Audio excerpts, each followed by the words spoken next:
So the last bit of work I did out here was cutting down these big trees, or some of these big trees. So you'll be able to see as I go up a little bit higher with the drone, the area that I was cutting around the house. Now, as you can see, there are lots and lots of trees around here. Now you can see my house here and the trees that I cut before the last time I was there. Of course, these trees are still lying there because my chainsaw stopped working just after I cut the trees down. So they're just left there until I come back. So what I've always wanted to do while I was out here, or while I've been out here, is actually take a drone up as high as I can to see as much as of the property as I can. I'm still going up here, and I'll keep going up for a while. You can almost see the boundaries of my property, because as I start panning around while I'm up here, you'll see that these kind of trees that are on my property are mostly hardwood, and you can see from the sides these around me are pine trees. So there's a big square area here that is actually my property. Every time I take a drone up, I get a little frightened because you see so many trees here. If I make some kind of mistake, the drone loses power or whatever, I would probably not get it back, because you can see all these trees here.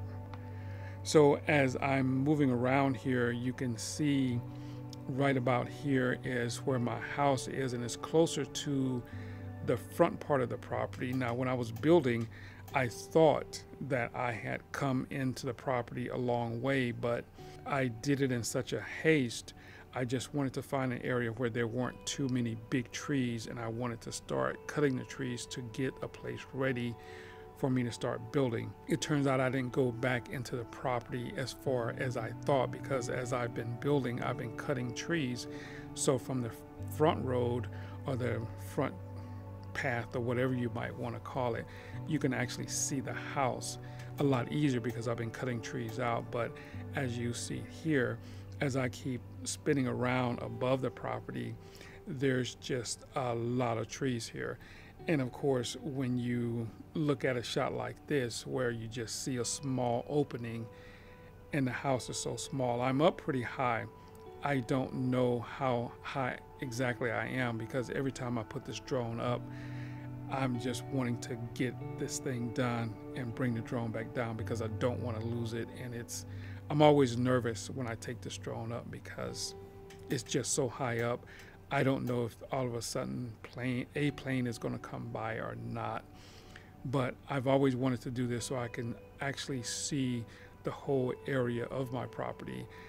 I'm not real happy with this shot, but with this shot, as I spin around, you can see most of my property, because there's a little pathway all around my property that separates. You can see most of it, but the other dividing lines, or the separation lines, are my trees, which are mostly hardwood, and all around me are pine trees. You can kind of see that as I go around, but I just wanted to do this shot because I've been asked in the past about the trees and what the property looks like from overhead. So this was the shot I was able to get the last time, because I did take it up and take it around for a while.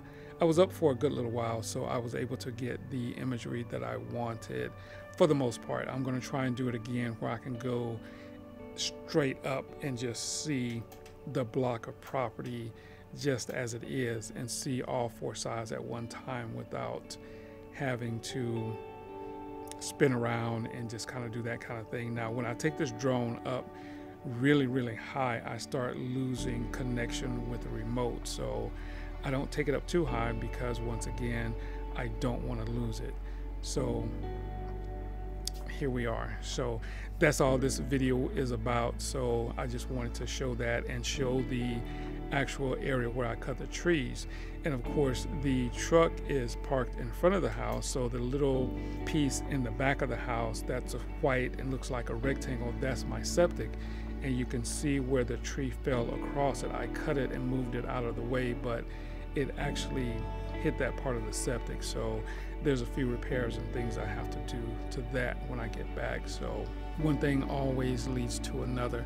But I did get these trees down, and you can see how clear the roof is, because before I cut the trees, I was able to go up there and sweep everything off. Now, in the past when I came, I had to go to the top of the roof, sweep the leaves off. But now that I've cut the trees down, and it's been a few days since I cut the trees down, because I actually cut them up and moved them around a little bit.